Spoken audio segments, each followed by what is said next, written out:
Hey everybody, welcome to the Homestead. So today we're going to talk about living off-grid and why you can't do it. I'm just here to tell you, a wise man once said, Man's got to know his limitations. that's right, a man's got to know his limitations. You got to know your limitations. And there are just, and this is something I've been wanting to do a video on for a while, mostly because of what I see on social media. And that are these pristine cabin photos of a cabin built somewhere in the wilderness, and usually it's a meme, and the meme accompanying the photo is saying something to the idea of, wouldn't it be great to live here for the rest of your life? Or, could you live here for a year for $1 million? It's a picture like this normally. Yes. Could you live here for $1 million? Or could you live here off grid for a year? Or, something like that. Or could you give up football for an entire year and live here? Things like that. Kind of like this one that I saw not too long ago who says, who wants to give up on society and go live in a treehouse? And so I've been saving these photos off and on when I see a good one for the last year or so. And because I knew at some point I wanted to do a video on this. Now look at this house. We're looking at this house up in the tree. I mean, it looks pretty. Whoever built this house did a lot of work, and I'm sure the insides look just as good as the outside. I'm sure it looks really neat. But see, there's some things I see that are missing here. And I mean, let's just start with plumbing. Where is the plumbing? I mean, where is it? I don't see anything. I mean, maybe it's there. Maybe they have something going down in the tree. I mean, the trees look alive. So I'm assuming that the trees are alive, and I don't see any plumbing coming down. No sewer pipes running down through the floor into the ground, to a septic maybe. See, a house like this probably has composting toilets, and some people, that just sends them over the edge. Man's got to know his limitations. That's right. A man's got to know his limitations. So while people post photos of houses like this on their social media profiles and timelines, they don't realize that there are some things missing that are going to make your life more comfortable if you're used to them. Now, see, we have compost toilets here, and I'm totally fine with it. When Jamie first presented that idea to me, I was like, absolutely not, no way. But she assured me that it would be fine, and so we did it, and now I can't imagine living without it. I really enjoy the compost toilets. They do provide an amazing benefit, and they are very safe. Numerous studies, including some from some Ivy League schools out there, have proven that composting toilets are safe, effective, and totally usable. After it's composted, you can use that stuff for like landscaping and fruit trees, things like that. But this place here, this treehouse, I don't see any plumbing. What about electricity? I don't see any wires. I mean, do you see any wires coming into this thing? I mean, do they have electricity? Is this off-grid? You see, I think people jump into seeing something. They have a romanticized version of homesteading or off-grid living in their mind, and they see something like this that definitely looks pretty, looks well put together. But if it doesn't have air conditioning, if it doesn't have, a dishwasher, because all these things require electricity, if it doesn't have indoor plumbing that you're used to, like most of Western society is used to, is it still really all that pretty anymore? See, for me, it would be. I'm used to these things. And in my opinion, it's totally livable. But I think people let's take a look at some other pictures. This cabin looks amazing. It's in a very pristine area, very picturesque. The trees just give it just an amazing beauty all around this cabin, and it looks very cozy. But again, some things missing with this cabin. I don't see any wires coming in. Maybe it has electricity running to it from underground. Maybe not. Maybe it has indoor plumbing and a septic. Maybe not. Chances are, you can see there's a little stovepipe coming out of the top of the roof there from the other side. So it's got wood heat, I'm assuming. But does it have air conditioning? This looks like it's maybe in a place where it gets probably more cold. So you may not need air conditioning. But are you okay with wood heat? There's a lot of people who have no problem with wood heat until they discover that having a wood stove in your cabin produces, during the wintertime, a lot of dust in your home. And that's why we have the term spring cleaning, that people, we have that phrase, that term, because in the springtime, when you're running that stove all the time during the winter, you're cleaning the dust. You're getting the dust bunnies and all of the places, the little nooks and crannies of the home where dust has accumulated. You're cleaning all that out. You're bringing all your rugs out, all your blankets out, and you're smacking them down, and they have sticks that you would beat the rugs with to get all the dust out of everything, because wood heat, I think it makes the home smell great. I think it makes the home feel great. And I really enjoy the wood heat, but yes, it produces a lot of dust, and which is really a lot of the ash because every time because you have to continue to empty the stove of the ash as it builds up. Otherwise, it's not effective anymore. It's inefficient. And so as you empty that ash out of your stove, it produces dust, fine dust that goes in the air and goes throughout all of the house. And so, people don't realize these things. And it's important, because there are people I know who have moved off grid and they just don't make it. They decide this isn't the life for me because of all of the things that they've discovered that really they loved when they lived in the normal 21st century American westernized home. Let's take a look at another picture. This one was one of my favorites. I think it's beautiful, but I saw someone post this online and I grabbed it because they were like, "Oh, this is so pretty. Wouldn't you like to live here?" And I mean, yeah, it's really pretty. They got a waterfall in the background. Again, just nice greenery all around. Who knows what the climate is like, but it's very green in the picture. But it looks like a barn, a very simple, small barn. To me, it looks great, fantastic. But for many people, I think, and there were so many comments, when I pulled this off the internet. "Oh yeah, this looks great. Oh, wouldn't it be a dream to live in a place like this? That just looks so nice. I would make it all look homey." But again, where's the plumbing? I don't see any electricity. Is there a dishwasher there in the house? How are they? I don't even see a stovepipe coming out of this one. So how are they heating it?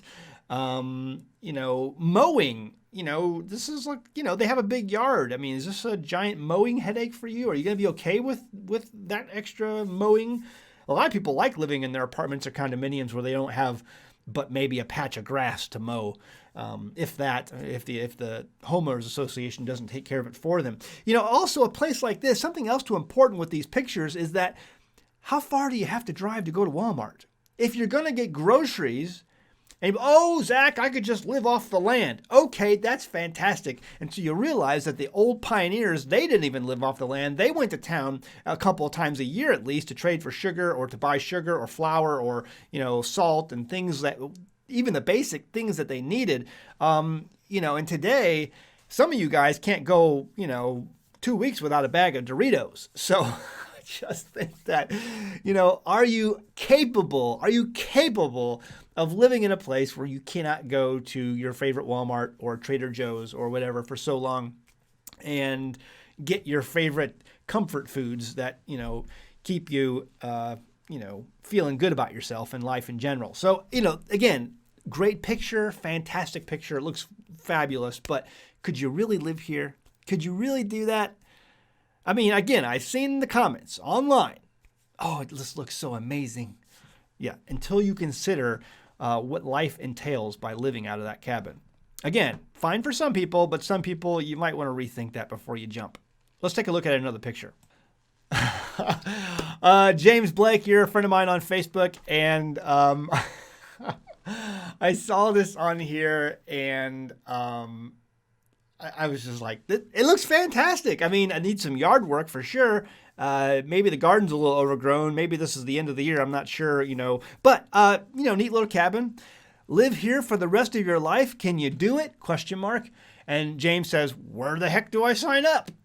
And yeah, and there were some other comments, and I've seen this picture posted before online, and lots of people are like, yeah, I could live here the rest of my life. That looks fantastic. That looks so peaceful and very, the no intensity of life. People who are sick of the drama, people who are sick of being stuck in traffic to and from work. I get it. Yeah, it definitely has its qualities. But again, I don't see any power lines coming into this place. It's got what looks like possibly a stovepipe coming out of it. I don't see any air conditioner on the side of the house, unless it's on the other side. Dishwasher probably doesn't exist. Water pressure, I don't know. Maybe, perhaps. Is there a septic? I don't know. Maybe, perhaps. And how far is it away from your favorite, China Mart? When you consider those things, it may not look like such a great idea. Again, it's the romanticized idea of homesteading and off-grid living. There are some people out there who are just like, yes, I can do that. I can do that. No problem. I would love to do that. And then, when you think about all the things, the trade-offs, it doesn't look so pretty anymore. It doesn't look so pretty. Now, I'm going to show you one of my favorite things that's been going around the internet. And this is, in my opinion, absolutely spectacular. And it's just, yeah. All right, so let's take a look at this. So I saw this meme the other day, and I grabbed it, and I've been seeing this guy a lot on social media, all over social media. And I love this meme. It's so hilarious. History Channel, there's no way a primitive civilization could have built the pyramids. It must have been aliens. This guy with a stick. Oh, it's so true. It's so true. But you look at this, and the stuff that this guy makes is absolutely fantastic. Let's take a look at this other picture. I think this is the same guy or one of his friends. I mean, there's a couple of these videos going around online where these guys make this stuff, and they make it all in an episode of about, 10 minutes or so. And which totally,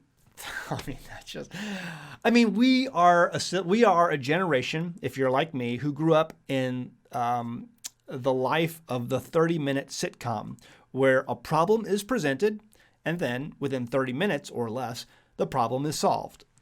That's the 30-minute sitcom.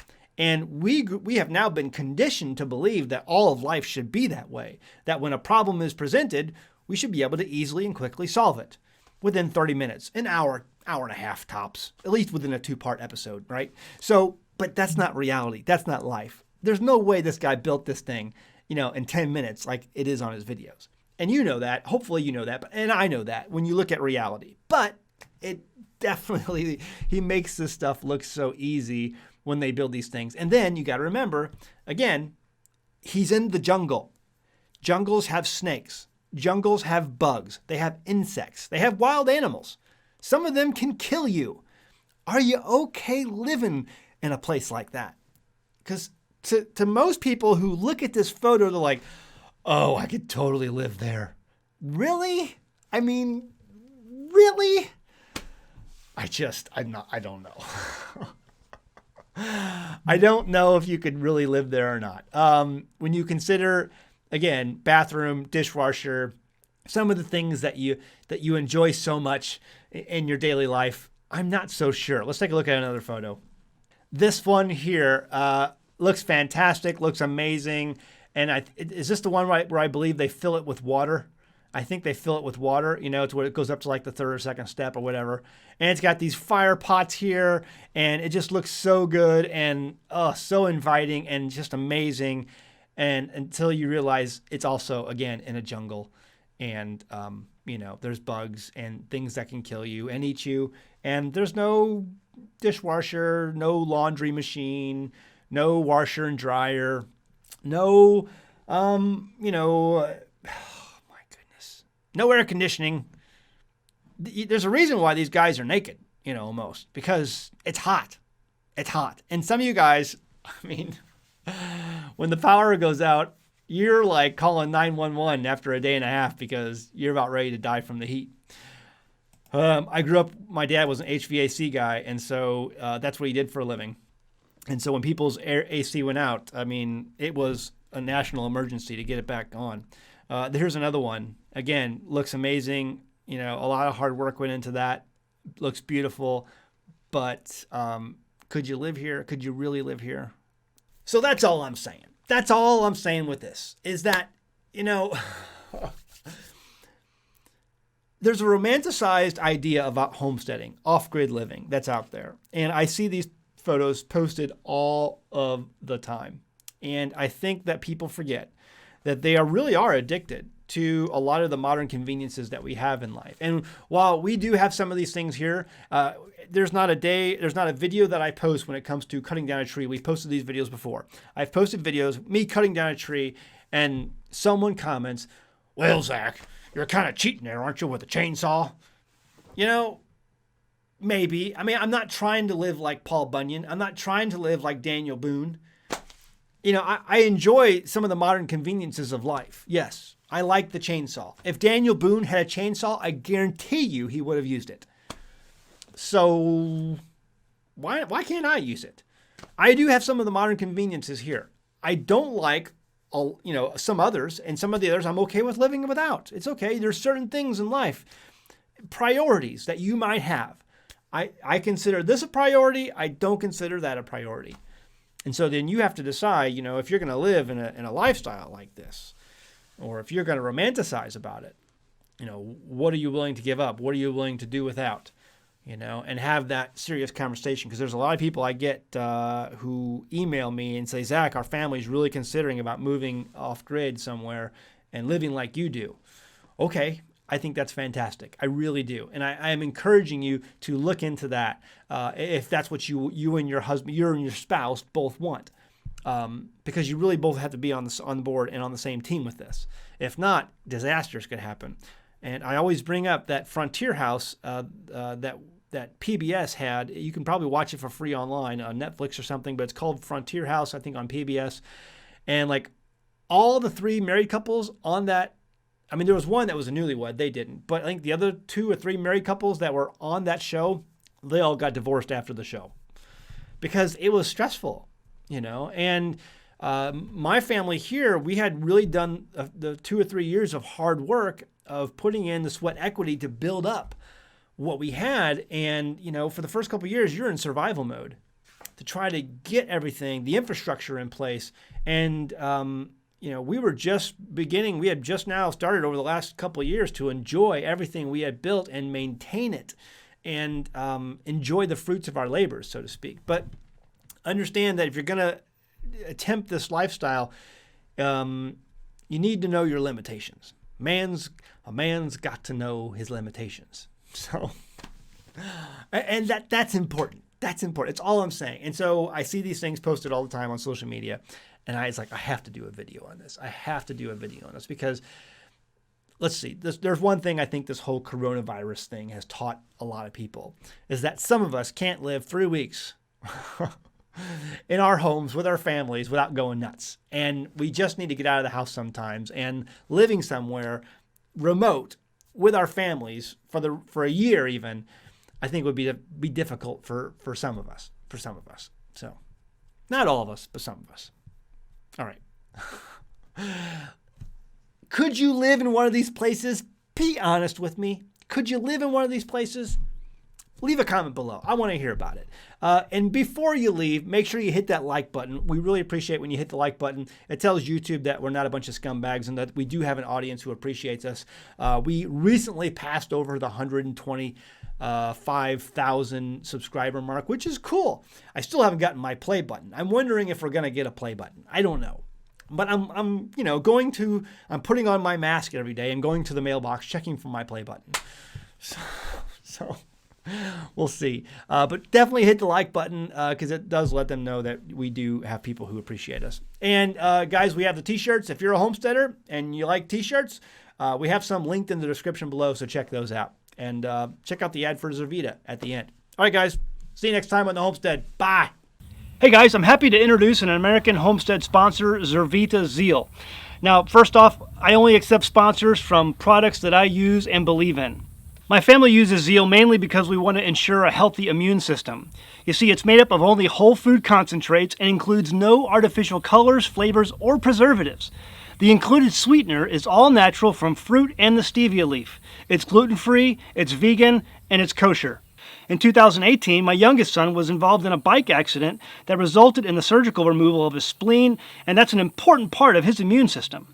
And because we live on a farm, you can guess that having a healthy immune system for our family is very important.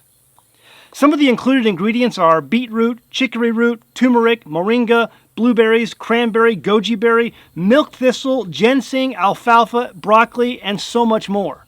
It's these natural ingredients that can easily be made into a powerful and tasty drink that my family can make and feel good about.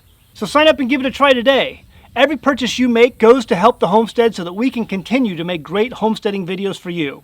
Link is in the description below. Go ahead, give it a try.